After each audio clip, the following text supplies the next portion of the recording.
A season's worth of preparation can be undone in a fraction of a second by the simple physics of a sneaker gripping hardwood.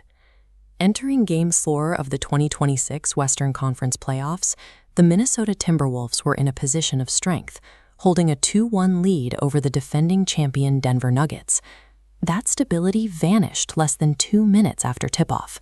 Guard Donte DiVincenzo suffered a non-contact tear of his right Achilles, an injury that ended his night and his season immediately.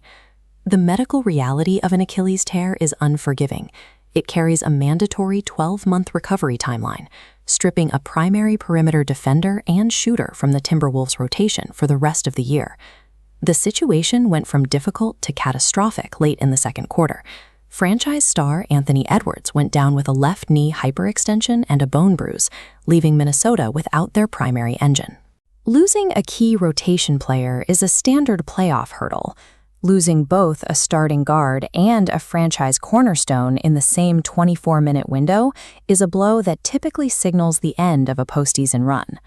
The loss was felt most acutely on the scoreboard. By losing Edwards and DiVincenzo, the Timberwolves saw 41 points disappear from their average offensive output.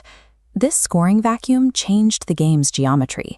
Denver's defense could now contract, squeezing Minnesota's frontcourt in the paint. Ask yourself who on your favorite team's bench is prepared to walk into a playoff game and instantly provide the production of two primary starters. In the modern NBA, surviving an offensive deficit this large requires a performance that defies standard rotation logic. The solution came from reserve guard Ayo Dosunmu. With the backcourt empty, the Timberwolves coaching staff simplified their approach, putting the ball in Dosunmu's hands and letting him dictate the pace of the second half.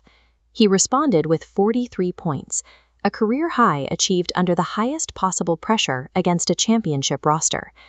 The efficiency of the performance was staggering. He shot 13 of 17 from the floor, meaning nearly every possession he finished resulted in a basket for Minnesota. From beyond the three-point arc, he was perfect, connecting on all 5 of his attempts. Dosunmu provided 43 points on just 17 shots, exceeding the typical combined production of the two injured starters while using significantly fewer possessions. It was a level of efficiency that broke Denver's defensive rotations. Even a 43-point outburst isn't enough to secure a victory if the opponent's superstar is allowed to answer back on every possession. Minnesota focused their defensive game plan on Nikola Jokic, disrupting his rhythm and forcing the 3-time MVP into uncharacteristic turnovers. Rudy Gobert and Jaden McDaniels anchored the interior, locking down the paint and forcing Denver into the most difficult shots of their season. By holding a championship offense to just 42 points in the second half, Minnesota built the defensive foundation necessary for their 112-96 comeback.